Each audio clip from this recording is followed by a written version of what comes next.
Welcome back to Galaxy Tenants. On today's episode, we head to Colorado for a conversation with Jeremy Garrett of the infamous Stringdusters, and we feature his song Wishing Well. Thank you for listening.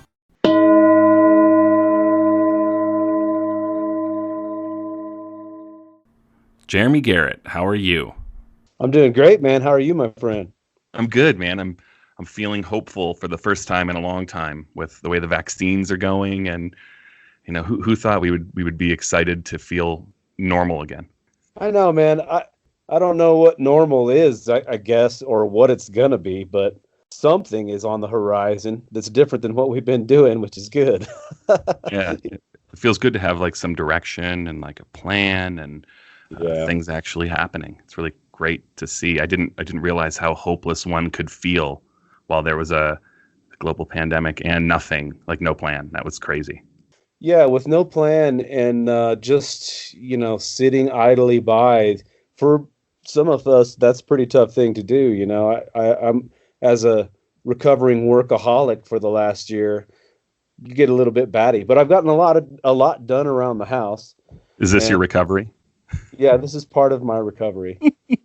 And I've gotten a lot done around the house, a lot of chores and it's been good to diversify a little bit and realize, hey, not every single cent that I make from playing music can come from being on the road all the time. I probably need to branch out a little bit more than I was. And I even learned a new computer program over this thing for me is a great challenge. And, so I learned how to use Logic to record, and I put a studio together, and I've been doing a lot of that kind of stuff, to keep myself busy. I also dug into audio and video stuff myself, and I've been doing some radio stuff too, which it's like you said, it's been so cool to diversify, do something different, and for me to take a second and stop and reflect, because in the music industry, from my perspective, there's not a lot of time to stop and reflect. Man, I've been doing it since I left high school pretty much, and I've never slowed down for 2 seconds. I had a lull where when I moved to Nashville, I had to sort of reintegrate myself as a musician into a scene. And so there was a bit of a lull there, but I've never taken time off or, of any length of time. So it's been, it has been nice in that regard, like a little forced time off. And I felt like maybe looking back, I should have used some of the time more wisely, but some of it I've used very wisely. It just is what it is. And I've got to spend a lot of time with my little girl, which has been the best thing, and she's just 4 years old. So it's a great time in her life. And I'm so stoked to be able to watch her go through it, instead of being on the road for 3 weeks and off for 2 weeks, and so that's been good. Sure. What a great time to be home and be with your family. Let's talk about what you're doing during the pandemic and kind of the pivot away from live music performance. What do you fill your time with? What's the approach for a musician in your situation? Well, it's all bets are off, right? I mean, things that you would probably not do before the pandemic become available to you during a pandemic. And in my case, I used to teach full time for a living. I had 30 students a week, and before I got into professional music, quote unquote, that was a great thing. I loved doing it, and it was nice to sort of, just have that aspect of, and a lot of musicians can teach, which is a great thing to sort of fall back on when times are a little bit slow or between gigs or whatever. And I found myself kind of, I had a few days of that now. And I was able to sort of like stack them all up like I used to. I used to do the 30 students in 2 days so that I could go touring on the weekends and stuff. So I would just knock it all out, and I would have like homeschooled kids during the day, and then I'd have, the adults at night after work, and I'd go all day at that stuff. So that's kind of how I did it this time. And I've had a couple charities involved, First Ward Charities, Inc., and some private funders also, just individuals that have stepped up to the plate as I offered a platform for them to sponsor, if you will, students that may not necessarily be able to afford my full rate. But then at the same time, I kind of would like to have my time covered, and there's plenty of people out there that would like to make that connect. And So that was kind of cool to see, you know, how that generosity came together. And of course I offer a discount, you know, for my students and stuff. So we got everybody taught, and it was kind of nice. It's like, you know, 8 to 10 students a day. And I've done that for a few days now. And that's a cool thing. A lot of recording music, you know, now you can email a track anywhere. And the Dusters, of course, have emailed some tracks back and forth. In fact, we've done whole records now. In fact, the Christmas record was one of those where we've just basically started with a skeleton and started emailing tracks back and forth, and then pretty soon you come up with the whole sound, you know. What are the complications with that, not being in the same room and in the same space physically? Well, you know, it's interesting. It feels like you could probably take it as far as you wanted to take it if you popped on Zoom and had this conversation like we are right now. I mean, it doesn't necessarily mean that you have to be together, but like creating some more in-depth tracks, like say a Dusters record proper, you'd probably need to get together because you need to play those parts together and feel that out. But there's other things like the holiday record, the Christmas album we just did. That stuff is pretty cut and dry. There's no real, like, I mean, there's your parts, you know, and you want to create soundscapes and all that, but it's not like, hey, how can we make this sound cool? It is what it is, you know. It's a Christmas album. Yeah, it's a Christmas album. So you can just do that a lot easier, you know, and we've done that now with a couple of other projects too that will be coming up in the wings pretty soon. And, you know, I've done a lot of solo hired work where people will be like, hey man, I want some fiddle on a track. And, you know, they'll email it to me and I'll spend I have a little studio here at my house now and all built up. And so I'll spend a couple hours knocking that out. And that's been kind of fun, you know. What a great tool to add to your tool chest. I know. And, you know, I'm a pretty old dog, you know, at 45 to teach new tricks, especially on the computer. But I really forced myself and challenged myself to learn this Logic program, which I think is like the easiest of all the recording software programs, as they tell me. And it was challenging. There was a lot to it. And I've done, you know, my own solo project tracks now where I've done the looping and that kind of stuff. And the last one I did, I built my own track from start to finish. It wasn't just an overdub, and spent basically like way more time than anyone in their right mind would ever spend on doing something like that. But I learned the program through and through by doing that. There's a few things I, you know, definitely need to still learn, but I feel like I got a good handle on it now. And it's like kind of cool. Like in my mind, you know me, dude, I could barely send an email, you know, like last summer. So to learn a program for me, that's a big challenge. That's really great that you took that on. And I can relate as far as being overly meticulous with things. I'll go to editing these podcasts that I'm doing, and I'll find myself with a coffee or two next to me, and I'm staring at the computer, and I'm going word by word, and I'm raising levels up and down. And it's going to be compressed into a fucking MP3 anyways, so it doesn't even matter. And it's so easy to fall into being hyper-focused, I feel like, in audio. Yeah, and, you know, my ears are tuned in from being in the studio and stuff for so long, and I have been around it a lot. And I did take some college classes for sound technology, so I do have a little tiny bit of experience, but you know, it was really kind of like, wow, this is a totally different thing. And I've been meaning to do this forever. You know, I've recorded full records on GarageBand, which is the thing that everyone can do. You know, it's really super easy. Mm-hmm. And I've had that stuff played on Sirius satellite radio, so I feel like I have a decent set of ears, and I can even take something that's very basic and make good tones, because I know what my instruments sound like. So once I capture that tone, and since most of that stuff I'm doing as a solo artist anyways, it's just like kind of locked in. But with those extra tools, you know, through those more advanced programs, it's just, there's a lot more going on. And then you really find out, oh, there's way more to it than you think there is. And I have a whole new level of respect for any sound engineer now, of course, than even before. I had much respect before, now way more. Fair enough.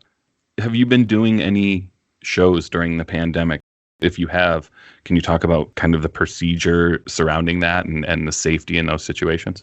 I've done a few leading into November. I was doing a few, and then I bailed pretty much after that.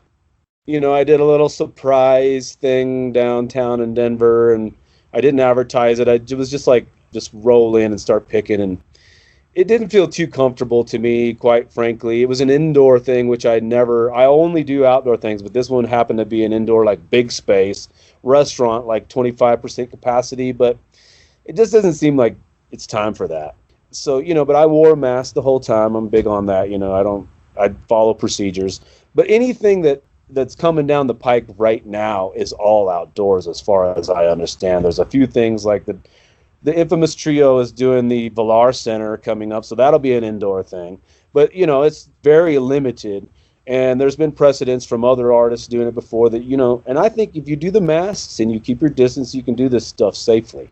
But, it's when people lose control or they don't follow through with what they're saying is going to be the procedures is when you can get into trouble. And so, I've always been if there's anything fishy going on, keep the mask on. I've seen a lot of pictures coming out of shows and venues, and I've seen a lot of posts about how if you're at your table, you don't have to wear your mask because you're either drinking or eating. And then you see these pictures of all these people coming out from these shows, and everybody's got their arm around one another and no one's wearing masks. And then you see them talking about how they've done it safely, and I'm just left scratching my head. I'm glad to hear you're wearing a mask. Well, I believe in science and all that kind of stuff, so I'll listen to the CDC's recommendation, and if they say don't travel, I have a few gigs coming up where, I think other people are going to fly, but I'm not going to, I'm driving. And it's just not my kind of thing, and, at some point, brother, the unemployment and the money in the savings account runs out, and a brother's got to work to pay his bills, and, that's I think where a lot of artists at my level are at. There's some artists that have already folded way before this, and there's artists that have set themselves up to where they can survive through this still longer yet. But there's some of us that fall into that category where we're doing pretty damn good, but yet we still have bills to pay just like everyone else, and food to put on the table. But you have to weigh your level of risk, I feel like, and for me, I'm not comfortable with a lot of it, quite frankly. But that being said, I think the masks are a safe way to go. I mean, I went not long ago and had some blood drawn at the doctor's office, and she was wearing a mask. I was wearing a mask. They got people coming through there all the time with this stuff, and, they feel comfortable meeting you inside of an office with masks on. That, to me, I don't know, just makes me feel comfortable, And if there's social distancing going on, like at the Villar Center, they have the crowd is 25 feet at least away from us. And there'll be just three of us, so we'll be spread out, I'm sure, on stage. We'll just make sure that happens. And, there is a level of risk there, even in the travel, just for, say, staying in the hotel room or whatever. There's levels of risk. But I feel like you can mitigate some of that. And each person has to come up with their own comfort level. There is a scientific fact element about all of it. So I don't know, man. It's a hard thing, It's like also, people are gonna do what they're gonna do at the end of the day, And music is something that people need, and it's unfortunate. I feel like as artists, but I feel like some of that is a little unfortunate that artists have been pushed back to the most unnecessary job in America. Apparently it's rated like the most, what do they call it? Unessential job, I should say. Yeah. So, so here we are, man. We're hanging out till the very end. We're going to be the last ones vaccinated. We'll be the last ones going back to work, but there's things we can do, and staying diversified is really important, I feel like, if you're an artist like me, so that you can, you have a little bit of revenue coming from these various entities. I've spent a lot of time building up my recorded music, online in my own solo Spotify page and that kind of thing. And, I'm working on that, but I will have to go out and do a few gigs, and I've got a few gigs booked, and man, it seems hard to imagine, but I'm going to do them. I feel like all the precautions have been taken, and I make sure that whoever I'm working for guarantees me that. And if I see something that's out of place, I don't have no problem with walking right out of there. So I've been judgmental of people who have been playing shows without the necessary precautions. I've been judgmental of people who attend shows and take their masks off and take they do their thing. I am not judgmental of the people who need to work to eat and to pay their rent. And my judgment there falls on the government for taking care of just about everybody, except for the artists and the musicians and the venues, where those same politicians and those same people go to let their hair down and have a good time at the end of their work week, but don't take care of the people who, I mean, I view music as essential. I don't know about during a pandemic if it's essential to physically get together and do it. But as you said, if everyone's wearing masks, and now what we know about this thing, I mean, when this thing first hit, what if it was a 50% fatality rate? Yeah. And people were still having shows. They were like, what's going to happen is going to happen. But I'm so proud of what the industry's done to pivot and to create safe spaces and follow the science. When I see that happening, it makes me really proud. But when I don't see it happening, it's devastating for me because it prolongs what we're dealing with. Totally. And it, people are brilliant. They'll come up with brilliant ways to do things where they can do it. I mean, if it was attainable, I would definitely, we should all get these big suits and go get on these suits and go to a big concerts, but it's just what's possible, and some of these drive-through ideas have been great, and it sounds like some of the Duster shows this year is going to be that, we're not going to be touring in a bus, I can tell you that, anytime soon, but it's going to be careful travel, and then we roll in, it'll probably be the thing where we'll do one show in one spot for a few days, and that will kind of help mitigate some of the risk. And we're heavy on masks, nobody backstage and all that kind of stuff. And, I am proud of it too, man. Like, there's been people that have still figured out a way to keep doing it, and I encourage everyone to never give up your dreams. Don't let this stop you, and you and I think talked early on in this thing, and we, I remember kind of surmising that this could be good for the industry, at the end of the day, as a whole, it's like, music was very saturated, if you ask me, as a professional in the industry. I mean, the competition was a madhouse, and that's good, but also can be unhealthy sometimes. I mean, there was festivals on every corner, and there were, bands were being spread thin, and I don't know, man, maybe it can make it and bolster the industry a little bit, and I say that easy from where I sit, where, being part of... I was going to say, you're going to get some shit on this. But hey, we're all just in the situation we are. We've all worked hard, and I've spent my time slogging it out. But yeah, it's one of them things, and luckily for us in the Dusters, we've had this brilliant fan base and awesome, very super generous fan base that we've been able to sort of lean on through these times, and man, that's made all the difference, if you ask me. Yeah, you guys have a great fan base, very dedicated, borderline insane people, and I mean that in the kindest way possible. It's very humbling, man. It really is. You think you build this thing, and I already knew when we, the Dusters, do our thing, we're out there, it's like, yeah, it's easy to sort of turn inwards and have the ego and be like, oh yeah, we're rock stars, it's all about us. But then you get involved in what the fans are doing, and you start to know them, and then they're meeting each other, and then you realize, man, we're just kind of like background in a way to this real thing that's happening, is these fans that are connecting, and they've been missing that, man, and we appreciate that so much too, and so they've done these things like these Zoom concerts and stuff where we'll do a show for a handful of fans, over Zoom, and offer that to them, and many of them have taken us up on that and left us these ridiculous tips and stuff, and it's really made the difference, man. Like, I've been able to seriously pay my bills and stuff without stressing too much, and it's all, I think a lot of it has to do with the generosity of fans, no doubt. I want to make sure, that the fans know that, because that doesn't go unnoticed. I think your fan base, more than most fan bases, feel appreciated by you guys. I think that's why you guys have the fan base you do too. And it's a symbiotic relationship. I mean, it's a two-way street. You guys may be the background sometimes, and obviously you're the foreground sometimes as well. So it goes both ways. I did want to circle back and say that the one thing that I am upset about is that one of the biggest losers through this whole thing is going to be some of the venues that we've loved and truly, some staples in a lot of music scenes. So I think I did want to acknowledge that I was glad to see the Save the Stages thing come through, but it wasn't enough.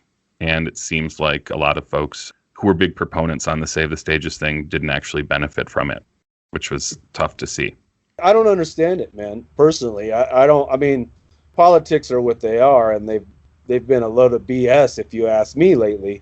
And maybe Biden can get some stuff done. I don't know. I mean, he's talking about extending unemployment for some of us that really need it. In the industry, some of them need it worse than I do. That's for sure. I'm on the upper end of the spectrum with my band and stuff. But like, we have crew, and it filters on down. There's a lot of people in this industry that I've actually have seen leave the industry fully. And I can't imagine, what the venues are going through when they have the overhead that they do. And, this rent relief stuff, none of that's going to really make a difference, if you're on the upside down of things. And a lot of the smaller venues operate on a shoestring anyways. I mean, they may be bringing a lot of finance through the door, but the margins are small. It's going out the door too. It's going out the door, man. And so, it's been sad to me to, every time I see a venue up for sale, I'm just like, well, who's going to get it? Somebody good get that, please. Like I noticed the Exit in Nashville went up for sale. And that was one of the first places I ever went when I went to Nashville. And that place has been a hub for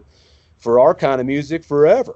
And, it sounds like some people that are music interested will probably try to get the thing, but that doesn't always happen, Like I know the State Bridge, sold, and now the lady that owns it is not necessarily like interested in having music festivals there, and I don't know this, but this is an article that I read a while back about the buyer. So it's just, these things are gonna happen, and it's gonna like evolve a little bit. And some of the venues have expanded for like me to people's backyards, man, like a big party, and because it's just like with what's going on, there has to be some things cut out somewhere along the line, and it's just, it's a sad thing for sure. I've had to see a lot of my friends sell their instruments, like on Facebook and stuff, and that's to me so is like painful. Most heartbreaking. Yeah, that's so painful to see that. If I was in a better financial situation, I would buy those up and,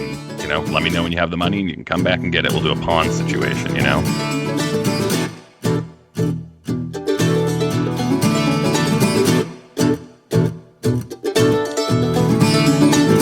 Some like the peace, some love a little hell. An angel and a devil on our shoulder, giving us the cell. Lately you've been doing things that make me feel like I'm alone. Yeah, well, I'm stepping over my wishful heart and I'm sinking like a stone. Well, it's time to get off of this crazy carousel. I'm tired of throwing everything I've got down a wishing well.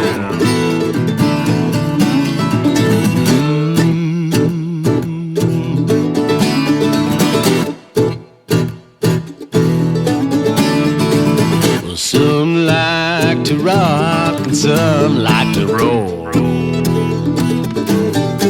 Yeah, it's different strokes for different folks, and what makes someone tick, you may never know. I tried not to judge you for anything you ever did. Well, I told you 'cause I locked you, but I ended up loving you instead. Well, it's time to get off of this crazy carousel. Yeah, I'm tired of throwing everything I've got down a wishing well. Oh, I'm stepping off of this crazy carousel. Lord, I'm tired of throwing everything I've got down a wishing well. Yeah.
wishing well. Yeah.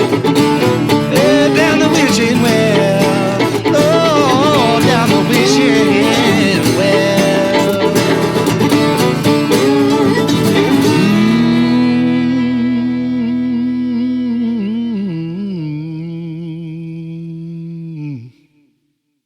Through all of this, it's built my fascination in RVs and RV living, motorhome living. I know you did that for a while. Any advice besides don't do it that you could give to somebody who's thinking about living or traveling around the country extensively in an RV? Never do it in cold climates, I can tell you that. You'll have some problems on your hands.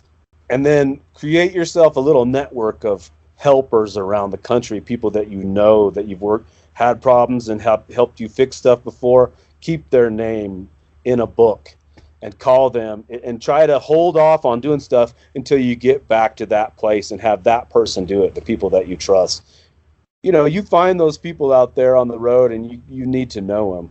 And then you're going to have to do stuff yourself. So, you know, find the channels that you like on YouTube to go to fix all the little problems. You know, we did that for, I guess, 3 years or something like that. We went around the U.S. 2 times and put up stakes here in Colorado. We were looking to try to buy a house, and while we were trying to buy our house, we were also getting ready to have a baby and still in the RV, getting ready to go put down some roots. So we had to kind of get after it. But, man, it was kind of going into the winter, like, say, October, November, December, and it was getting cold, and we were having some real problems, like the fridge, and we had this real nice RV, but like fridges were freezing and systems were going down. So I recommend against cold climate. I bought a new camper myself, a little pull behind trailer, because I got a F-150 that I can tow it behind. And that's how I'm going to tour for the foreseeable future until I get the vax. I'm not getting on any planes. I'm not staying in hotels. I'm not doing any of that for my own safe level of comfort. Like, if I can control my environment, I feel good about that.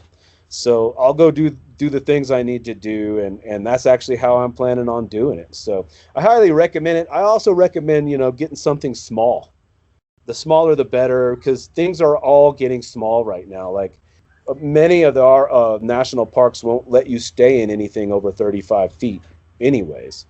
And, a lot of them are smaller than that, like especially the little camp spots along the beach and stuff. So it's nice to have like a van-oriented thing or a trailer or something that you can kind of have more compact.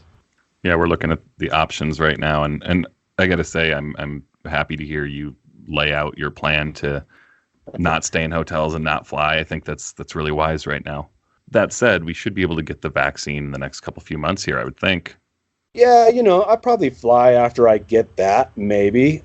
Probably, I'm guessing June or July, maybe August, whenever that comes available to us, It could change things, too, is just accessibility of rapid tests that are affordable. We were supposed to get those, I think they were $25, and they were 15-minute tests, I think, but I haven't seen any yet. And those are supposed to hit the market pretty quickly here. So if that's the case, that ultimately changes quite a bit as well.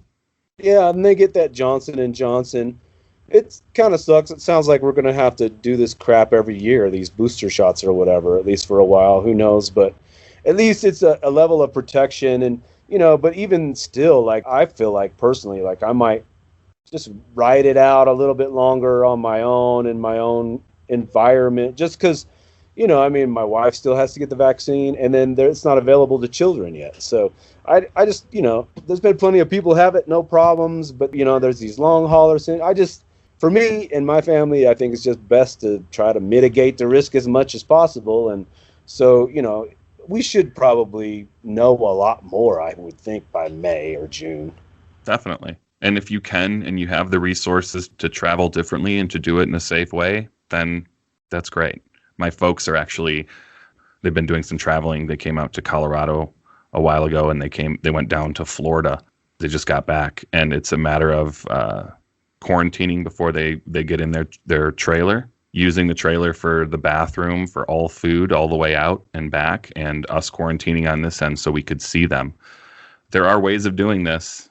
You can do it, and you can do it safely, and like for each person, it's different, and I'm not trying to suggest anyone else tour the way that I'm going to do, but that's how I feel like I can control my own environment and keep myself and my family mainly safe.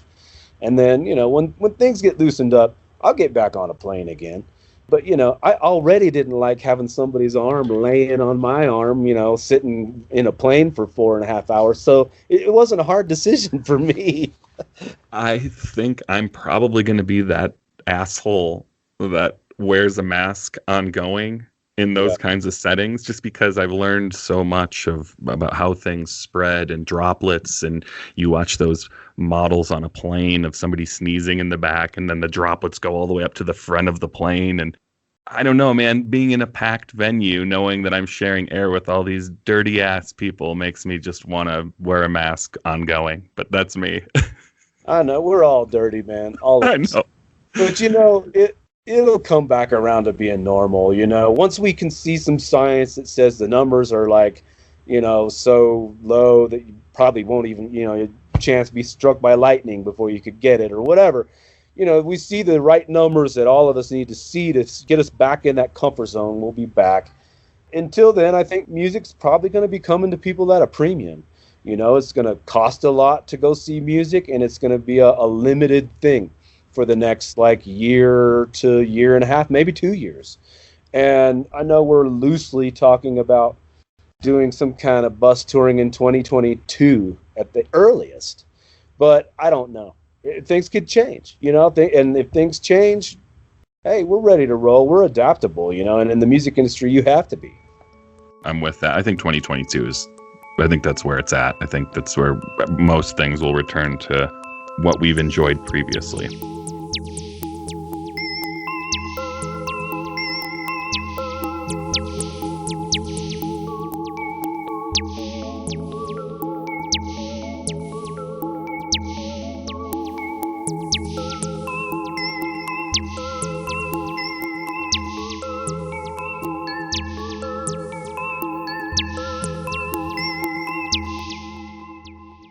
I'm going to take a huge left turn here.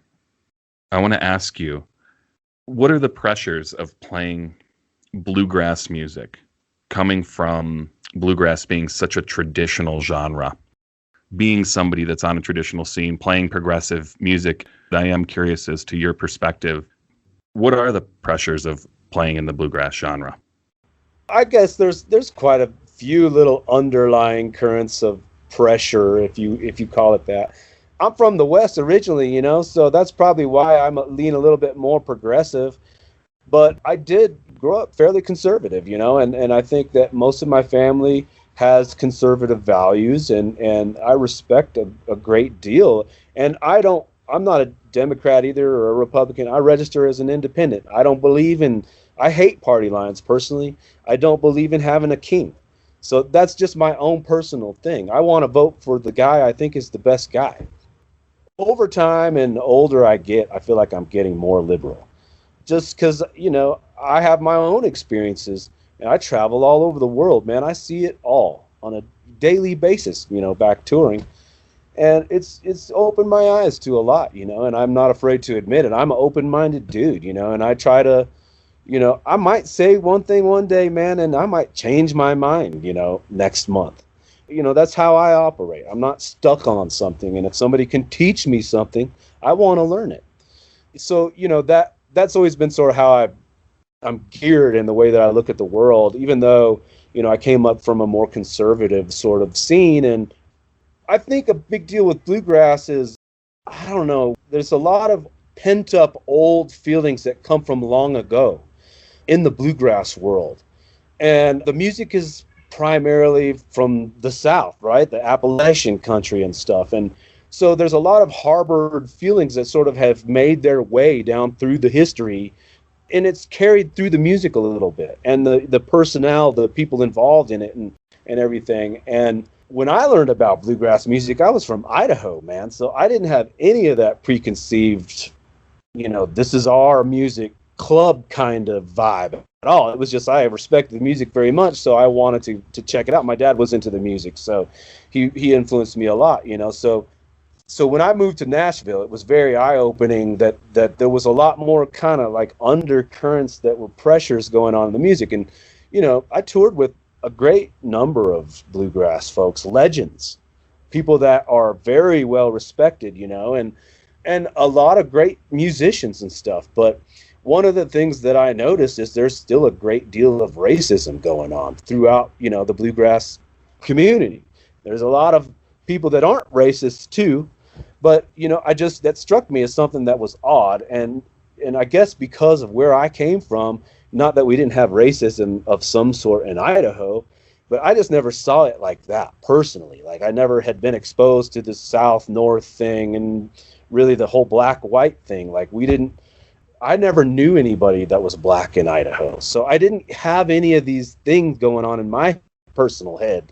So coming down there, that was sort of an eye-opener, and it was also, of course, disappointing when you learn, that one of your heroes, might be a racist or something, and I'm trying to be part of the solution, right?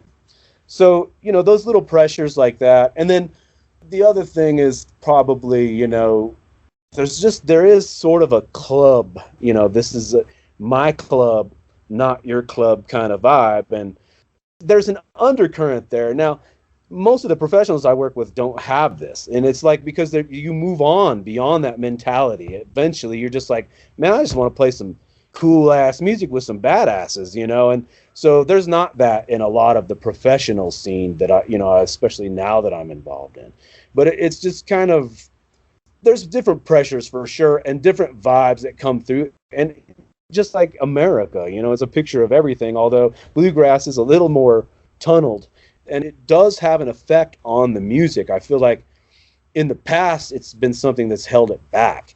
However, I feel like it's on the verge with this open tent idea, and people are getting past things like this that are hanging them up, and every day, hopefully. And as we do that, I feel like it is getting to a place where it's like, now we're starting to see some artists, maybe of color involved in the scene, and also different, nationalities of fans and stuff involved in our audience and stuff. And we're starting to see that grow, and that's, to me, I think is only healthy. The more open-minded the bluegrass scene has become, I feel like the more viable it's been to more mainstream audiences, and the more popular it's been. I think bluegrass might be more popular now than ever. I mean, maybe I'm ignorant here, but just the reach that it has, and the different layers from newgrass all the way down to traditional and in between. I mean, there's so much going on in a genre that used to be pretty stale, I think. Totally, man. And I remember, when I was coming up after high school, my dad and I had a band together called the Grasshoppers, and we toured for like 8 years. And I remember people, of the South, they thought, you're from Idaho? There's no way you know how to play a G run, or, whatever. They think you can't play bluegrass because you're from Idaho. But hey, man, I had the same records all them dudes had, And so that's become more and more progressed. And now, like, the pickers from the West used to have a stigma that they could sometimes pick, but they weren't always the greatest bluegrass singers, and it was like, well, now all this hodgepodge from the internet and the records and everything that have all been mixed together, these kids coming on the scene now, dude, are off the hook. Like, these bands are awesome. In fact, this is the reason why I moved to Colorado, because I see potential on this music scene bigger than I saw even in Nashville. I mean, it's so limiting, in my opinion, in Nashville, because it just holds everyone in this box. You can only play country, you can only play this kind of bluegrass. And even though there's very progressive artists there, of course, a lot of our friends are based in Nashville. Just the scene that's coming on here has way more potential. The kids are hot pickers, they're hot singers, they have all the same records, the same internet that everyone else has. So it's possible now. I think about the Asian infamous Stringdusters cover band. Oh, the infamous, yeah. What are they called? Do you remember? I think they're the Stringbusters. Yeah, something like that. I mean, those guys are ripping some bluegrass, man. They're ripping some Stringdusters songs, and that's awesome. Awesome. It's such a compliment, I mean, it's unbelievable. And even like they had a fiddle guy that comes through sometimes. in the group, and I am like, why did you take all the time to learn that solo? I didn't play it. I don't play it anything like that now, but it's just like, whoa, I can't believe they did it. It's such a compliment, and like, I don't know, it's amazing. Like you say, it's just cool how they'll be on the opposite side of the world, they can still pick it up, you know. You guys are opening those doors to those kind of possibilities and spreading the genre in a way that previously wasn't being done. And thank you for being a solution to the problem of stale traditional bluegrass. Yeah, man. It's funny, like, we definitely, all of us, a bunch of us had a lot of traditional training for sure. And that's the good stuff, because that's what gives you your chops, you know. But at the same time, what I think a lot of the traditionalists ignore is how innovative Bill Monroe was. And how, like, I mean, it's cool to copy the music and to carry it on in a lot of ways. And we do. I mean, we definitely have our nods during the shows to bluegrass and on our records and such. But it's at the same time, it's like, man, it seems like he would want that. As an artist, you want to take that art and carry it on to something else. And with all the influences that we have, you know, I mean, with Falco being the blues guy, and then Andy Hall, heavy metal, and then, you know, all of the bluegrass stuff, and Travis with his Colorado influence, it's all a great hodgepodge, and you definitely should be, as for us, we found it something we had to sort of travel down that path, you know. It's a calling. We just let it flow. But, yeah, man, I don't see how people stay in the same, doing the same songs and the same sound all the time. Myself. It's cool to be traditional, but it's way cooler to be progressive. Yeah, and I do love me some traditional bluegrass, no doubt. Same. You know? Oh yeah, listen. No, I'm not taking anything away from it, because there's no progress without the bass. You know, without that traditional part. Thank you for doing this, man. I appreciate you taking the time to have this call with me. Right on, man. Yeah, it's good to see you. It's been a while, and it's good to catch up a little bit.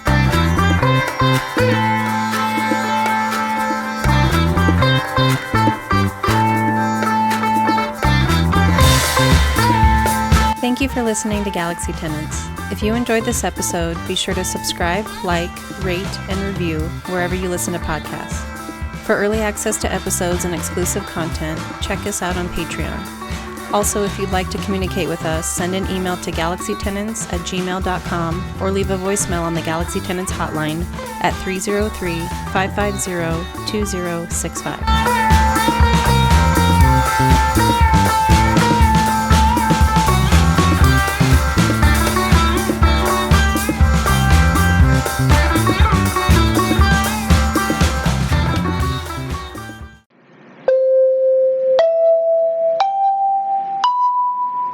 You've reached the Galaxy Tenants hotline. Please leave a message.